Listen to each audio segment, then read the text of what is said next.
Sekarang, kita akan naik ke level berikutnya dari ajaran Dale Carnegie, bagaimana menjadi pemimpin yang dicintai, bukan ditakuti. Ini adalah fase ketujuh, sebuah fase yang akan mengubah cara kita memandang kekuasaan dan pengaruh. Karena dalam hubungan manusia, otoritas memang bisa memaksa, tapi hanya kasih sayang dan rasa hormat yang bisa membuat orang lain mengikuti kita dengan sukarela dan sepenuh hati. Siap untuk menjadi pemimpin yang menginspirasi? Mari kita mulai. Pernahkah Anda bertemu seorang pemimpin yang kehadirannya membuat Anda merasa kecil? Atau sebaliknya, pernahkah Anda bertemu seseorang yang membuat Anda merasa lebih hebat dari diri Anda yang sebenarnya? Dale Carnegie menulis, pemimpin sejati membuat orang lain merasa penting bukan kecil. Inilah inti dari kepemimpinan yang dicintai. Mereka bukan tipe pemimpin yang selalu merasa paling benar, tapi justru yang membuat timnya ingin menjadi lebih baik saat berada di sisinya. Pemimpin seperti ini tidak pernah berkata, lakukan seperti yang aku perintahkan, melainkan, mari kita lakukan ini bersama-sama. Mereka memposisikan diri sebagai pemandu, bukan sebagai hakim yang berdiri di atas singgasana. Mereka paham betul bahwa kepemimpinan sejati itu bukanlah tentang jabatan atau posisi. Kepemimpinan adalah pengaruh, dan pengaruh itu lahir dari kepercayaan yang kita tanamkan pada orang lain. Saat kita fokus membangun orang, bukan hanya menyelesaikan tugas, saat itulah kita mulai menjadi pemimpin yang sesungguhnya. Sekarang, mari kita masuk ke taktik pertama yang sangat kuat. Bayangkan Anda harus memberikan masukan atau kritik kepada seseorang. Apa kalimat pertama yang keluar dari mulut Anda? Apakah langsung menunjuk kesalahannya? Carnegie punya pendekatan yang jauh lebih elegan. Mulailah dengan pujian dan penghargaan yang tulus. Ini bukan basa-basi, tapi sebuah jembatan emosional. Misalnya, alih-alih langsung bilang, laporanmu banyak salahnya, coba katakan, aku sangat menghargai kerja keras dan dedikasimu menyelesaikan laporan ini tepat waktu. Ada satu hal kecil yang aku rasa bisa membuat hasilnya jauh lebih sempurna. Lihat bedanya, nada seperti ini tidak menjatuhkan semangat.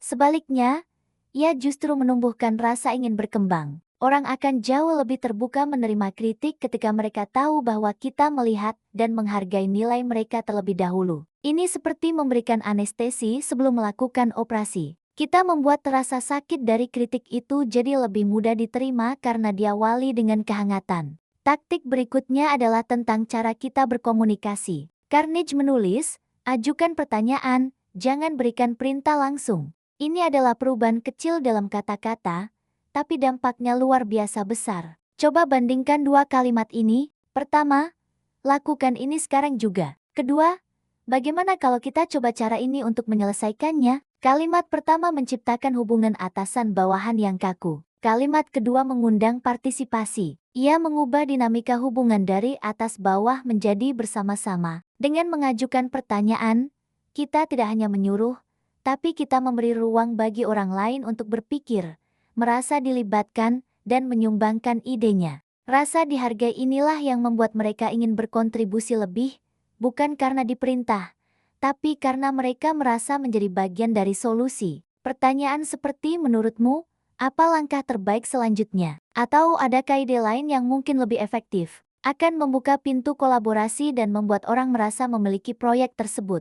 Sekarang, kita sampai pada salah satu prinsip yang paling manusiawi, namun sering sekali dilupakan, terutama di saat emosi memuncak. Carnegie mengingatkan kita, jangan mempermalukan orang lain, bahkan ketika mereka salah. Bayangkan seorang anggota tim melakukan kesalahan besar di depan banyak orang. Reaksi spontan kita mungkin ingin langsung menegurnya dengan keras. Tapi, seorang pemimpin sejati tahu bahwa harga diri adalah bahan bakar utama dari kepercayaan diri dan motivasi. Jika seseorang sudah kehilangan rasa hormat pada dirinya sendiri karena dipermalukan, ia juga akan kehilangan semangat untuk memperbaiki diri. Mereka akan cenderung defensif, menyalahkan orang lain, atau bahkan menyerah. Maka, jika harus mengoreksi, lakukanlah dengan lembut, mungkin secara pribadi. Biarkan mereka memperbaiki kesalahan dengan kehormatan yang tetap utuh. Ingat, tujuan kita bukan untuk membuktikan bahwa mereka salah dan kita benar. Tujuan kita adalah untuk menyelesaikan masalah dan membantu mereka tumbuh. Menjaga harga diri orang lain adalah investasi jangka panjang untuk membangun loyalitas. Prinsip selanjutnya terdengar sederhana, tapi sering kita abaikan karena kita terlalu fokus pada hasil akhir yang besar. Carnage menulis, berilah pujian atas setiap kemajuan sekecil apapun. Kita sering menunggu momen pencapaian besar untuk memberikan penghargaan. Padahal, perjalanan menuju tujuan besar itu terdiri dari langkah-langkah kecil. Dan setiap langkah kecil itu butuh pengakuan. Satu kalimat sederhana seperti, aku lihat kamu berusaha keras sekali hari ini, dan usahamu itu luar biasa, bisa menyalakan semangat seseorang selama berhari-hari. Apresiasi atas proses, bukan hanya hasil, menunjukkan bahwa kita peduli pada perjuangan mereka. Pujian kecil ini berfungsi seperti bahan bakar di tengah perjalanan panjang. Ia memberi energi tambahan, memperkuat keyakinan, dan membuat seseorang merasa usahanya tidak sia-sia. Jadi, jangan menunggu gunung berhasil didaki untuk memberi selamat. Rayakan setiap bukit kecil yang berhasil mereka lewati. Berikutnya, mari kita bahas cara kita membingkai sebuah kesalahan. Dale Carnegie punya satu nasihat penting, buat orang lain merasa mudah memperbaiki kesalahannya. Ketika seseorang melakukan kesalahan dan kita merespons dengan kalimat seperti, kamu benar-benar gagal total, atau ini bencana, apa yang terjadi? Mereka akan merasa kesalahannya fatal, tidak bisa diperbaiki, dan akhirnya mereka akan panik atau menutup diri. Rasa takut akan membuat mereka tidak bisa berpikir jernih untuk mencari solusi. Tapi, coba bandingkan jika kita merespons dengan, tidak apa-apa, ini bukan akhir dunia. Ini bisa kita perbaiki bersama. Mari kita lihat apa yang bisa kita pelajari dari sini. Perbedaan kecil dalam nada dan pilihan kata ini bisa mengubah segalanya. Pendekatan ini menghilangkan rasa takut dan menggantinya dengan harapan. Ketika seseorang merasa bahwa kesalahannya adalah sebuah kesempatan belajar yang bisa diperbaiki, mereka akan lebih berani untuk mencoba lagi dan tidak akan takut untuk mengakui kesalahan di masa depan. Ini menciptakan budaya yang aman untuk bereksperimen dan bertumbuh. Setelah menjelajahi semua prinsip ini, mari kita lakukan refleksi sejenak. Apa sebenarnya esensi dari seorang pemimpin yang dicintai? Pemimpin yang dicintai bukanlah tentang menjadi orang yang paling kuat, paling pintar, atau paling sempurna di dalam sebuah ruangan. Sebaliknya, mereka adalah orang yang mampu membuat orang lain merasa kuat, pintar, dan berharga saat berada di sekitarnya. Mereka tidak sibuk menonjolkan cahaya mereka sendiri, melainkan fokus menyalakan cahaya di dalam diri setiap orang yang mereka pimpin. Kepemimpinan seperti ini tidak membutuhkan gelar atau jabatan formal. Karena pada dasarnya, setiap dari kita yang mampu memahami, menghargai, dan mengangkat orang lain di lingkungan kita baik itu di keluarga, pertemanan, atau di tempat kerja sudah menjadi seorang pemimpin dalam arti yang sesungguhnya.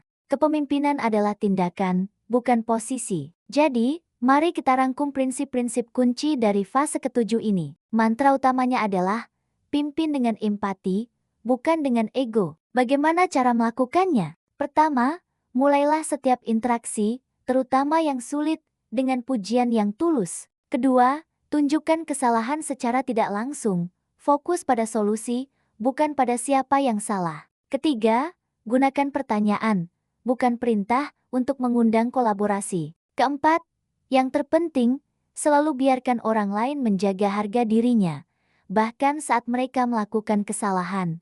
Kelima, rayakan dan berikan pujian atas setiap kemajuan, sekecil apapun itu, untuk menjaga api semangat mereka tetap menyala. Pemimpin yang dicintai adalah mereka yang memimpin dengan rasa kemanusiaan yang mendalam, yang melihat timnya sebagai manusia utuh, bukan sekadar alat untuk mencapai tujuan. Dengan demikian, kita sampai di penghujung pembahasan fase ketujuh ini. Kepemimpinan sejati, seperti yang diajarkan Carnegie, bukanlah tentang mengendalikan orang lain, tapi tentang menciptakan lingkungan di mana mereka bisa tumbuh dan berkembang di hadapan kita.